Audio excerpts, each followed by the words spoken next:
The great hall of the Galactic Council was silent. It was the kind of silence that made even the oldest species uncomfortable. Thousands of representatives from hundreds of worlds sat in their floating seats, their many eyes fixed on a single figure standing in the center of the chamber. Admiral stood alone. He was not a tall man by human standards, but he carried himself with a calm that unsettled everyone watching. His uniform was simple, dark blue with silver marks on his shoulders. His hands were clasped behind his back. His face showed nothing. No fear, no worry, nothing at all. The High Speaker of the Draconian Empire rose from his seat. His scales were deep red, a sign of royal blood. His yellow eyes burned with fury as he pointed one clawed finger at the human below. "You will answer for this crime," the Draconian hissed. His voice echoed through the hall. 12,000 warships, 6 million of our finest warriors, gone, vanished. Not a single piece of debris, not a single signal, nothing. Did not move, he did not blink. The High Speaker continued. "The Third Fleet of the Draconian Empire entered your solar system 40 standard days ago. They carried our ultimatum. Surrender your world or face the consequences. This is standard protocol. We have conquered 17 worlds this way. None have ever resisted." A murmur passed through the crowd. Everyone knew the Draconians. They were brutal but efficient. Their fleets were among the strongest in the known galaxy. When they came to your world, you had two choices: submit or die. "And yet," the High Speaker said, his voice dropping low, "your world still spins. Your people still walk on its surface, and our fleet has disappeared completely." He slammed his fist on the railing before him. "Where is our fleet, human? What have you done?" Finally moved. He tilted his head slightly, as if considering the question. When he spoke, his voice was soft but clear. Every translator device in the hall carried his words perfectly. "I do not know what you mean," said. "We received no ultimatum, we saw no fleet." The hall erupted in noise. Roars, clicks, whistles, 100 different species expressing their disbelief all at once. The High Speaker raised his hand and silence returned. "You lie," he said. "We have records, we tracked their approach. They entered your system, they sent their message, and then nothing. Our sensors went dark. Our communication channels went silent. Every ship, every soldier, every weapon gone." Shrugged, it was a small movement, almost casual. "Perhaps they got lost. Space is very big." For a moment no one spoke. The suggestion was absurd, insulting. The Draconian fleet had navigated across half the galaxy. They did not get lost. Representative of the Galactic Trade Federation leaned forward in her seat. She was another human, placed in the Council as part of Earth's diplomatic mission. Her presence here was supposed to show that humanity was peaceful, harmless, eager to trade and cooperate. She kept her expression carefully neutral, but inside she was fighting the urge to smile. "High Speaker," she said calmly, "perhaps there has been some misunderstanding. Earth is a young world. We have only had faster-than-light travel for 30 years. Our technology is primitive compared to the great empires. Surely you cannot believe that we could destroy 12,000 Draconian warships." The logic was sound. Everyone in the hall knew it. Earth's public fleet consisted of perhaps 200 small vessels, mostly used for trade and exploration. They had no weapons that could pierce Draconian armor. They had no shields that could withstand Draconian plasma cannons. On paper, Earth should not have survived the first hour of a Draconian attack. And yet the Draconians were gone. The High Speaker stared at, then back at. His eyes narrowed. "We demand an investigation," he said. "We demand access to your system. We demand answers." Nodded slowly. "Of course, we have nothing to hide. Earth welcomes all peaceful visitors. Send your investigators. They will find nothing but a quiet, peaceful world." The way he said it made several council members uncomfortable. There was something in his voice, not a threat exactly, but a promise, a certainty. After the session ended, walked calmly through the corridors of the station. Other species moved out of his way without thinking. Something about him made them want to keep their distance. Caught up with him near the shuttle bay, she fell into step beside him, matching his pace. "That was dangerous," she said quietly. "They are already suspicious if they discover the truth." "They will discover nothing," said, "because there is nothing to discover. The Draconian fleet approached Earth. They threatened our people, and then they simply stopped existing." Was silent for a moment. She had read the reports. She knew what had happened, or at least, she knew the official version. But even the official version was terrifying. "The Council will not stop," she said. "They will keep pushing. The Draconians have allies, other empires who fear us now." Stopped walking. He turned to face her, and for the first time she saw something in his eyes. Not anger, not pride, something older, something cold. "Let them fear," he said. "Fear is the only thing that kept humanity alive for 10,000 years. Fear of the dark, fear of the unknown, fear of what waits in the silence." He turned and continued walking toward the shuttle. "The Draconians thought we were prey," he said without looking back. "They thought we would kneel. They thought they understood what humanity was." He reached the shuttle door and paused. "They were wrong, and now they are gone. No survivors, no signals, just silence." The door slid open and stepped inside. Watched the shuttle lift off and disappear into the darkness of space. She stood there for a long time, thinking about what she knew and what she did not know. Earth had many secrets. Some were buried deep underground. Some floated in hidden stations beyond the sight of any telescope. Some were locked inside the minds of people who would die before they talked.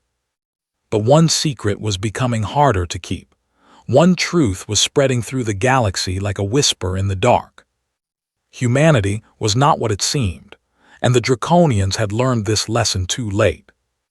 In the council hall, the representatives continued their debates. They argued about investigations and treaties and the proper response to this mystery. They did not notice the Way had smiled, just for a moment, when they spoke of fear. Because fear was exactly what he wanted them to feel. Fear would keep them careful. Fear would keep them distant. And fear would give Earth the time it needed. Time for what? No one yet knew. But somewhere in the cold void of space, in places no one had ever looked, humanity was preparing. The silence was not empty. The silence was waiting. 40 days earlier, Commander sat in the observation room of Station 7. It was a small outpost hidden behind the moon, invisible to anyone who did not know exactly where to look. Her job was simple: watch and listen. Most days nothing happened. Space was quiet. Ships came and went, traders, explorers, the occasional tourist. Life was boring and preferred it that way.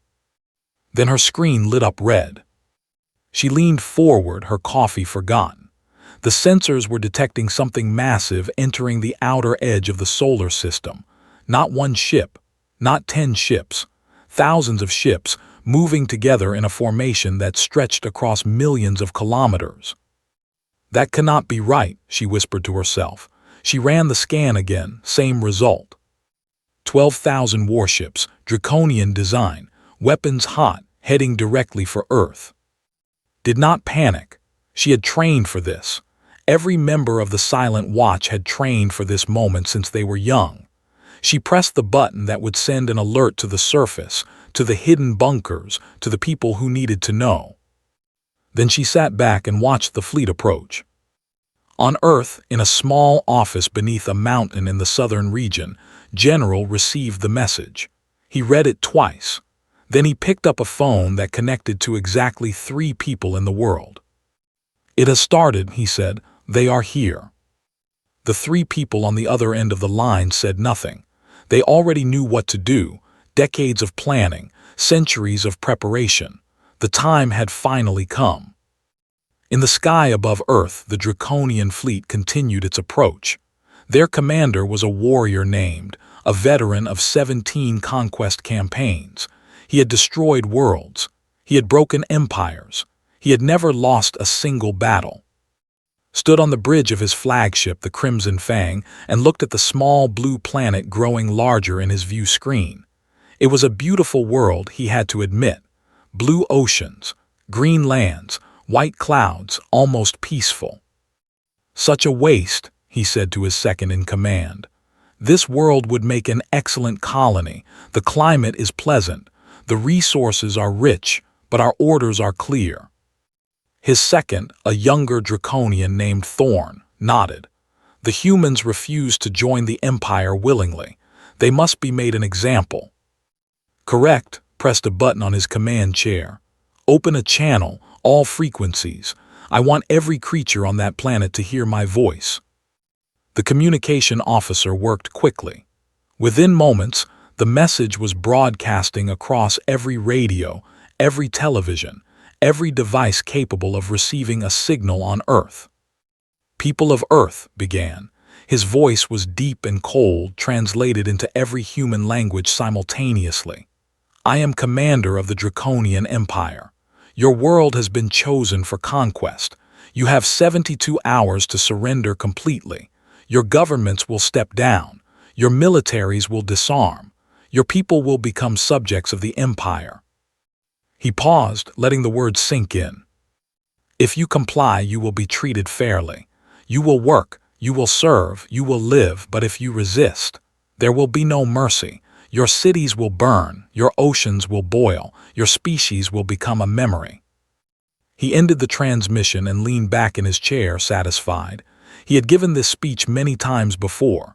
The response was always the same: panic, chaos, leaders begging for more time, offers of tribute, promises of loyalty. But this time, something different happened. Nothing. For 12 hours there was complete silence from the planet below. No response, no communication, no emergency broadcasts, no signs of military movement. The humans simply ignored him. Did not like being ignored. Perhaps they did not receive the message, Thorn suggested carefully. They received it. Claws tightened on his armrest. Every sensor shows normal activity on the surface. People moving, vehicles traveling, life continuing as if we are not here. He stood up suddenly, his scales rippling with anger. They dare to insult us. They think we are not serious. He turned to his fleet. Through the view screen, he could see the thousands of warships spread across space, each one capable of destroying a continent. His power was absolute. His victory was certain. Move the fleet into high orbit, he commanded. Target their largest cities. We will give them a demonstration they cannot ignore. The fleet moved. Like a dark cloud, they crossed the remaining distance and took position above Earth. Their weapons charged, their shields activated. They were ready for war. On the surface, in the hidden bunker, General watched the enemy fleet settle into position. Around him, technicians worked at their stations, calm and focused. Maps of the solar system covered the walls. Screens showed every Draconian ship, every weapon, every movement. They are in position, a technician reported. Weapons charging. Nodded slowly, and our status. Protocol 0 is ready, sir. All assets are in position. We are waiting for your command. Looked at the screen showing the Draconian flagship. He thought about all the years of preparation. All the secrets, all the lies they had told the galaxy about who they were and what they could do. Earth had played the fool for 30 years. They had pretended to be weak. They had pretended to be harmless. They had sent diplomats like to smile and make friends while the real work happened in the shadows. And now at last they would show their true face. Not yet, said, let them fire first. Let them think they have won. Sir, the technician looked confused. They will destroy cities. Millions could die. No, said calmly, they will not. High above gave the order. Fire, destroy their capital cities, show them the price of silence. The weapons of 12,000 ships activated, plasma cannons charged, missile bays opened, energy beams locked onto targets. And then they fired. For exactly 0.003 seconds, death rained down toward Earth. Enough firepower to crack the planet in half. Enough destruction to end human civilization forever. And then the fire stopped. Every single weapon, every missile, every beam, frozen in space, caught by something invisible. The Draconian fleet watched in confusion as their attack simply hung there, suspended above the planet's atmosphere. Then slowly the weapons turned. The missiles rotated. The energy beams bent. Everything they had fired was now pointing back at them. Stared at his screen, unable to understand what he was seeing. What is happening?" he demanded. No one answered, no one could. On the surface, in his bunker, General smiled. He picked up a communication device and spoke clearly. "Draconian fleet, this is General of Earth's true military. You have made a terrible mistake." He paused, letting the silence stretch. "You thought we were prey. You thought we were weak. You thought you could come to our home and threaten our children." His voice grew hard. "You were wrong, and now you will learn why the universe was wise to fear the silence of Earth." He pressed a button on his console. "Protocol 0 is now active. Welcome to your grave." Above the planet, hidden weapons awoke from their long sleep. Satellites that appeared dead suddenly came alive. Ships that had been invisible for decades. The sky around Earth transformed into a wall of steel and fire. And the Draconian fleet, for the first time in its long and bloody history, knew what it meant to be afraid. Deep beneath the Pacific Ocean, in a facility that did not exist on any map, the true heart of humanity's defense system came to life. It was a place that only 200 people in the entire world knew about. A place built over centuries, using technology that should not have existed. General stood at the center of the command room, surrounded by screens and holographic displays. His team worked around him with practiced efficiency. They had trained for this day.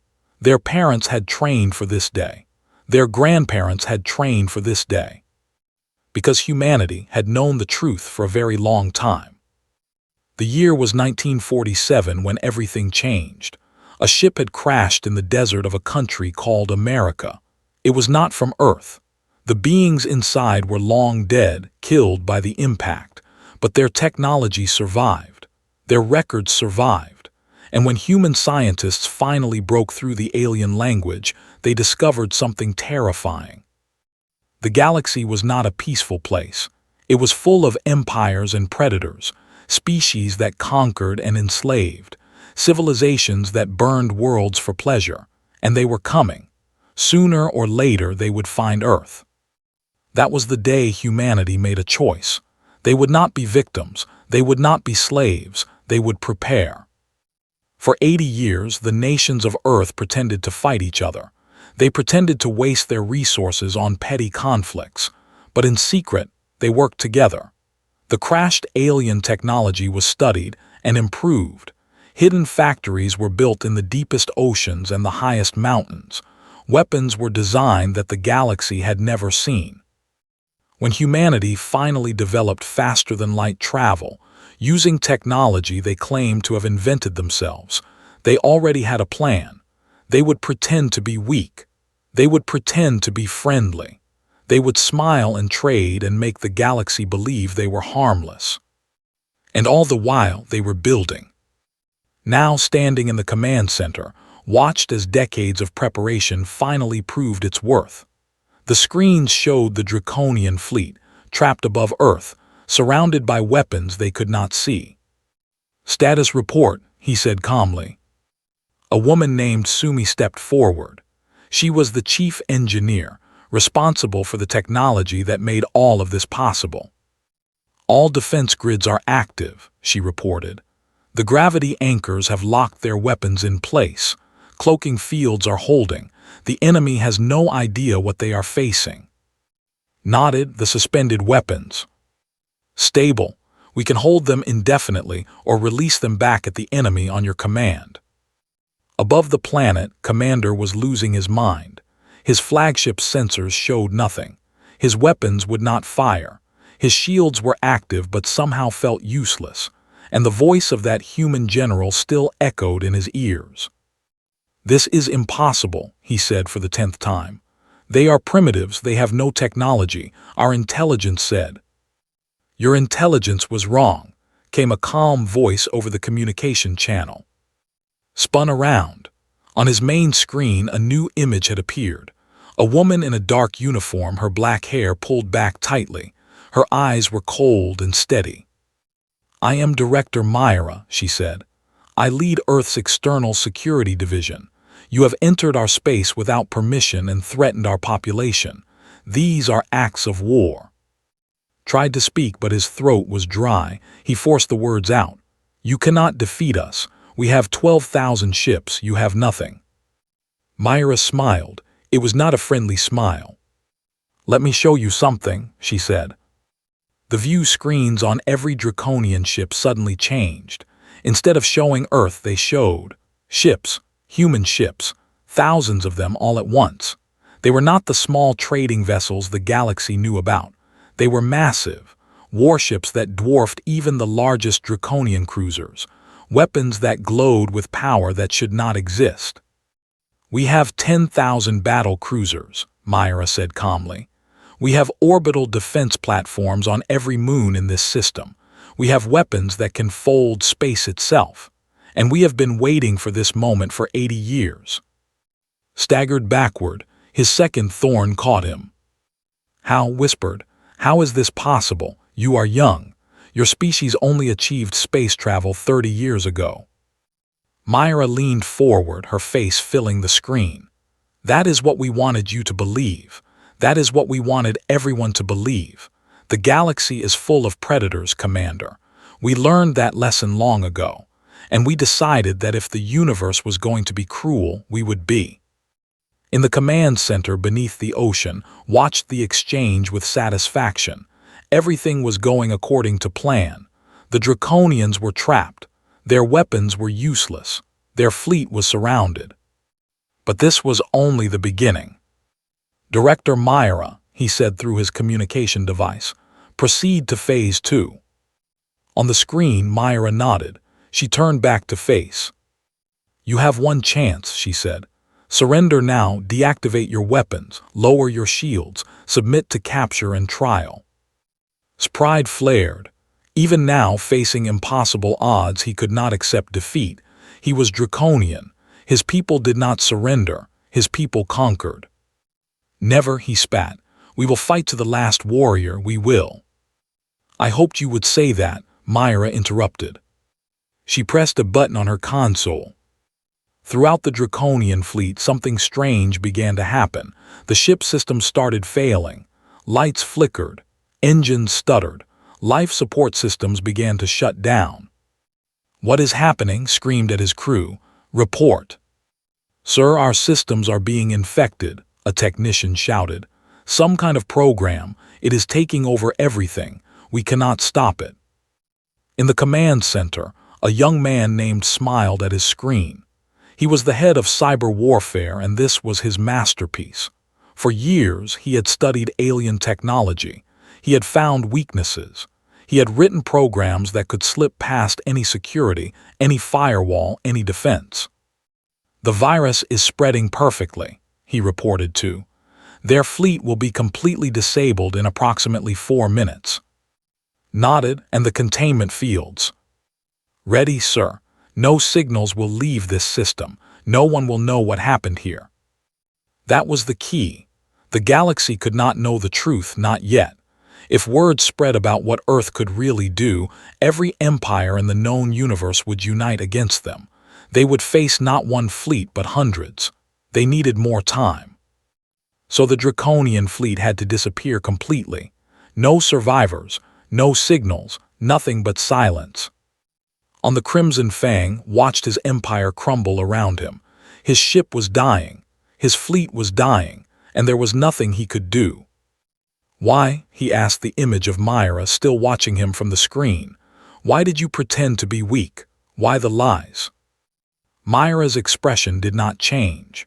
Because the prey that pretends to be helpless is the most dangerous of all.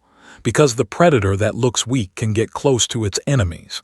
Because in a galaxy full of monsters, humanity chose to become the biggest monster of all. She leaned back in her chair. You came here thinking you would conquer a primitive world. Instead, you found something worse. You found a trap. Screen went dark. The lights on his bridge failed. The last thing he heard was the sound of his own breathing, getting slower and slower as the oxygen ran out. In the command center, watched the Draconian fleet go silent, one ship at a time. 12,000 warships, 6 million warriors, all of them fading into the darkness. Begin cleanup, he ordered. I want every ship pulled into the sun, no debris, no evidence. When we are done, it will be as if they were never here. The team moved to obey. Giant ships, hidden salvage vessels, emerged from their hiding places and began collecting the disabled Draconian fleet. Within hours, there would be nothing left. Turned away from the screens and allowed himself a moment of quiet reflection. This was just the beginning. The Draconians would be missed, questions would be asked, investigations would be launched. But Earth would be ready. Earth was always ready. Because humanity had learned the most important lesson of all. In a universe that wanted you dead, the only way to survive was to become something that even the darkness was afraid of. Lieutenant had waited her whole life for this moment. She sat in the pilot's seat of the Phantom, one of Earth's most advanced hunter-killer ships. Around her, a fleet of similar vessels moved through the darkness, silent, invisible, and deadly. The Draconian fleet was disabled, but the job was not finished. Some ships still had life support. Some warriors were still alive. And humanity's orders were clear: no survivors. It was not cruelty. It was necessity. The galaxy could not know what had happened here. If even one Draconian escaped, if even one signal reached the Empire, everything would change. Earth was strong, but it was not yet strong enough to face the entire galaxy at once. So the hunt began. Guided her ship toward a Draconian cruiser that still showed faint signs of power. Her sensors detected life forms inside, approximately 300 warriors trapped in the failing vessel. Phantom 7, this is command, came the voice in her ear. It was, watching everything from his bunker beneath the ocean. Proceed with cleanup. Confirm no signals. Confirmed, command replied. No signals detected. Beginning approach. Her ship moved closer, passing through the debris field that had once been the pride of the Draconian Empire. Twisted metal floated everywhere. Frozen bodies drifted past her window. It was a graveyard now. Did not feel guilt. She had been trained since childhood to understand the truth. The galaxy was hostile. Every species out there saw humanity as either a resource to exploit or a threat to eliminate. There was no room for mercy. She remembered the lessons from her academy days. The history of first contact. The crashed ship in 1947. The alien records that revealed the fate of dozens of peaceful species, all of them enslaved or destroyed by predators like the Draconians. If we show weakness, her instructor had said, we die. If we show mercy to our enemies, we die. The only way humanity survives is by being stronger and more ruthless than anything else in the universe. Had believed those words then, she believed them now. Her ship docked with the disabled cruiser. The airlock hissed open, and she stepped inside, her weapon raised. The emergency lights cast everything in red, making the corridor look like the inside of a bleeding wound. She moved forward carefully. Behind her, her team followed, 6 soldiers in black armor, their faces hidden behind helmets. They communicated through silent gestures, spreading out to cover every angle. A sound reached her ears, footsteps, heavy footsteps. She raised her hand and everyone stopped. A Draconian warrior appeared at the end of the corridor, stumbling forward. His scales were pale, his eyes unfocused.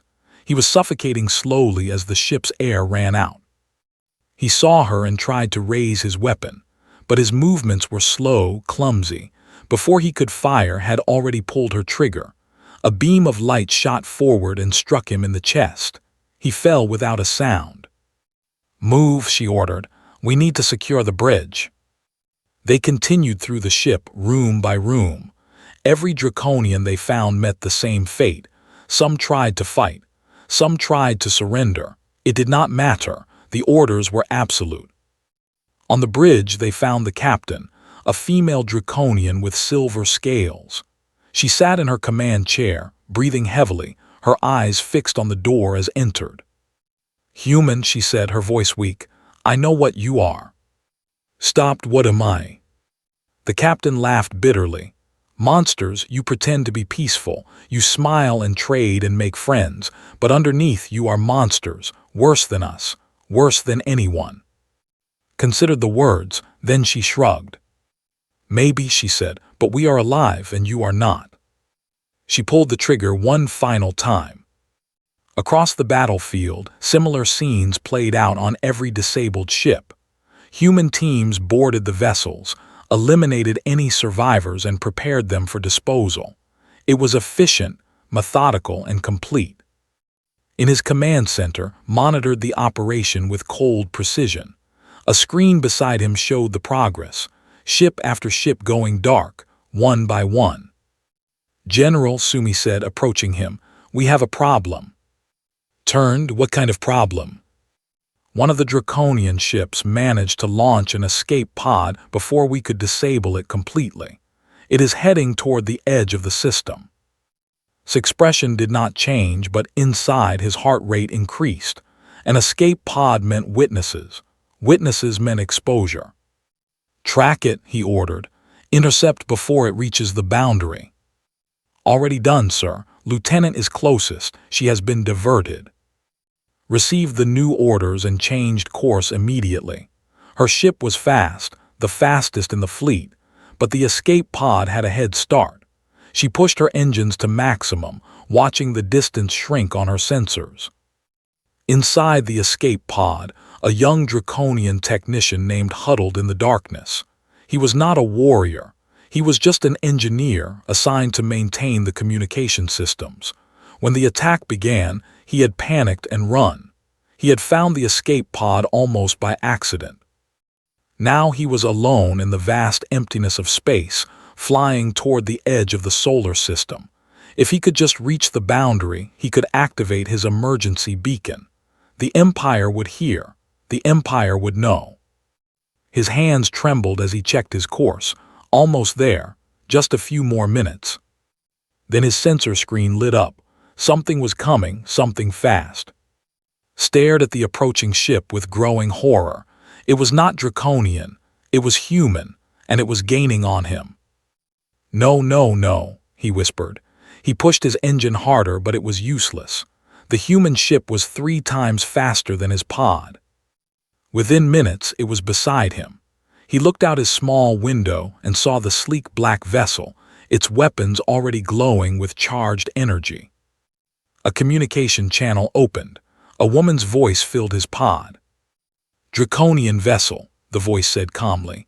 "You are ordered to power down and surrender." Knew it was a lie. He had seen what happened to those who surrendered. The humans did not take prisoners. They did not show mercy. But he also knew he could not escape, so he did the only thing he could. "I am not a threat," he said, his voice shaking. "I am just an engineer, please. I do not want to die." There was a long silence. Then the woman spoke again. "I am sorry," she said, and strangely she sounded like she meant it. "But no one can know what happened here, not yet." Closed his eyes. He thought about his home world. He thought about his family. He thought about all the things he would never see again. "Will anyone ever know?" he asked quietly. "Will anyone ever learn the truth about what you are?" The woman's voice came back, soft and sad. "Maybe someday, when we are ready, when we are strong enough to face the whole galaxy, but that day is not today." Nodded slowly. It was a strange thing, he thought, to understand his enemy in the final moment of his life. The humans were not evil. They were just survivors, doing whatever it took to survive. "I understand," he said. "Do what you must." The line went silent, then the world turned white. Watch the escape pod dissolve into atoms. She felt a heaviness in her chest, but she pushed it away. There was no room for doubt, no room for regret. She turned her ship around and headed back to the main fleet. The cleanup was almost complete. In a few hours, every trace of the Draconian invasion would be gone. "Command, this is Phantom 7, she reported. "Target eliminated, returning to formation." "Confirmed, Phantom 7's voice replied. "Good work." Good work, such simple words for such terrible things. Flew in silence, surrounded by the darkness of space. Somewhere out there, the galaxy continued to spin. Empires rose and fell. Species lived and died. And humanity watched it all, hidden in the shadows, waiting for the day when they would finally reveal themselves. That day was coming, could feel it, but not yet, not yet. For now, there was only the silence, and the silence was exactly what they needed. The Galactic Council had called an emergency session. It had been 3 months since the Draconian fleet disappeared, and the galaxy was in chaos. Investigations had found nothing. Probes sent to Earth's solar system had detected no debris, no wreckage, no evidence of any battle. The 12,000 ships had simply vanished, as if they had never existed. Admiral stood once again in the center of the Great Hall, but this time he was not alone. Behind him stood a row of human officers in dark uniforms, faces the Council had never seen before. Director Myra, General, Lieutenant, and a dozen others, all watching the assembled species with calm, calculating eyes.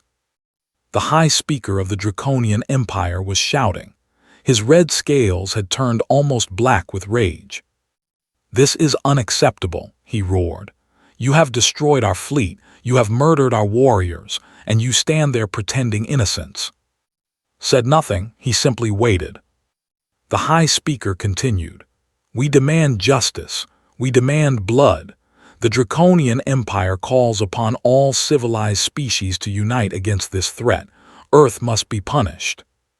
Murmurs of agreement rippled through the Council. Many species feared the Draconians. Many owed them debts or alliances.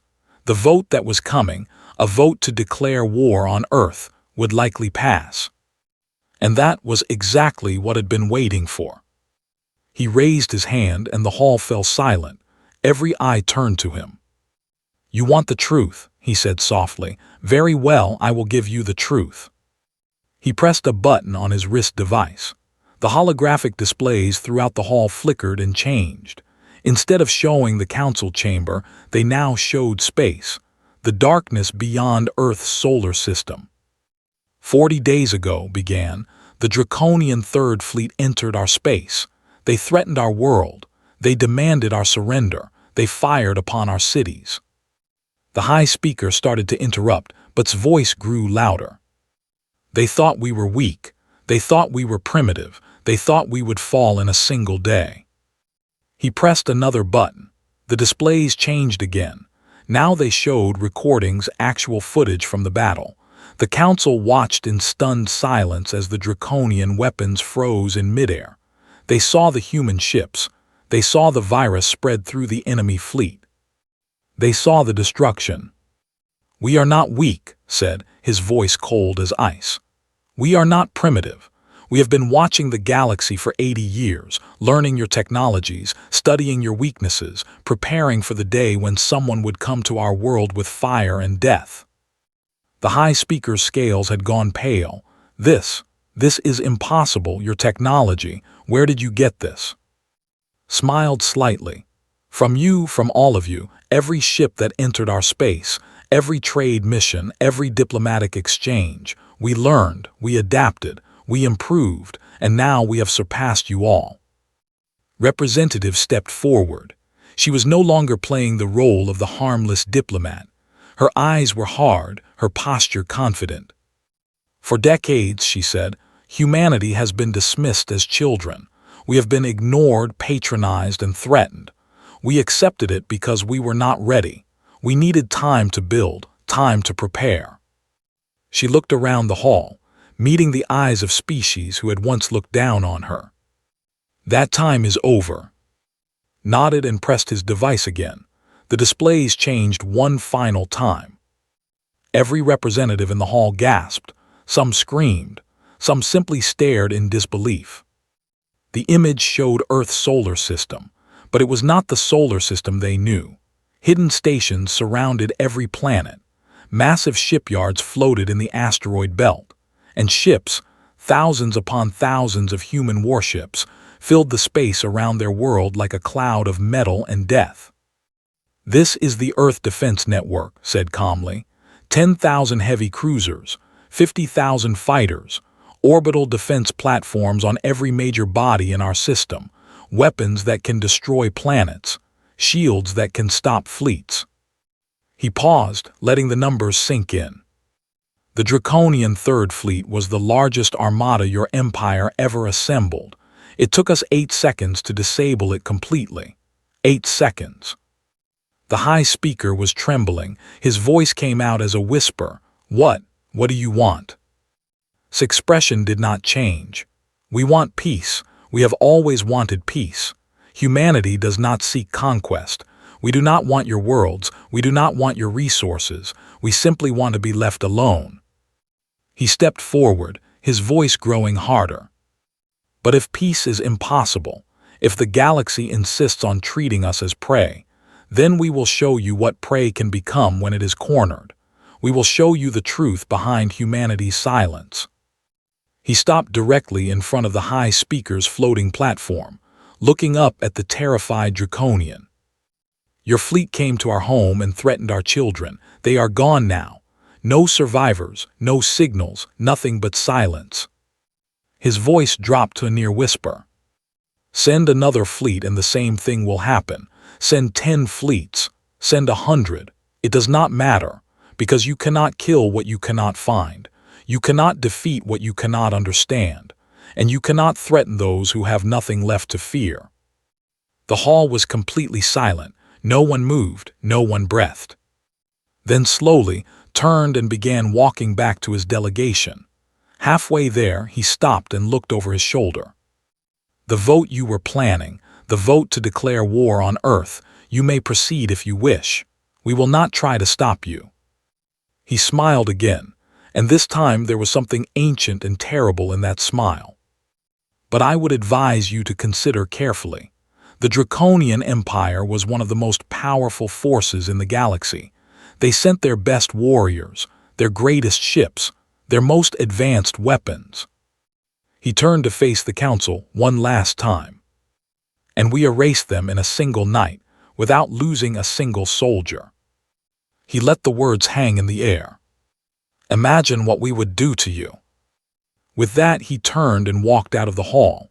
His delegation followed, their footsteps echoing in the silence. Behind them, the holographic images faded, leaving the council in darkness. No vote was held that day, or the next day, or ever. The galaxy had learned a new truth. Earth was not a primitive backwater. Earth was not a weak world waiting to be conquered. Earth was a trap, a hidden fortress wrapped in a mask of innocence.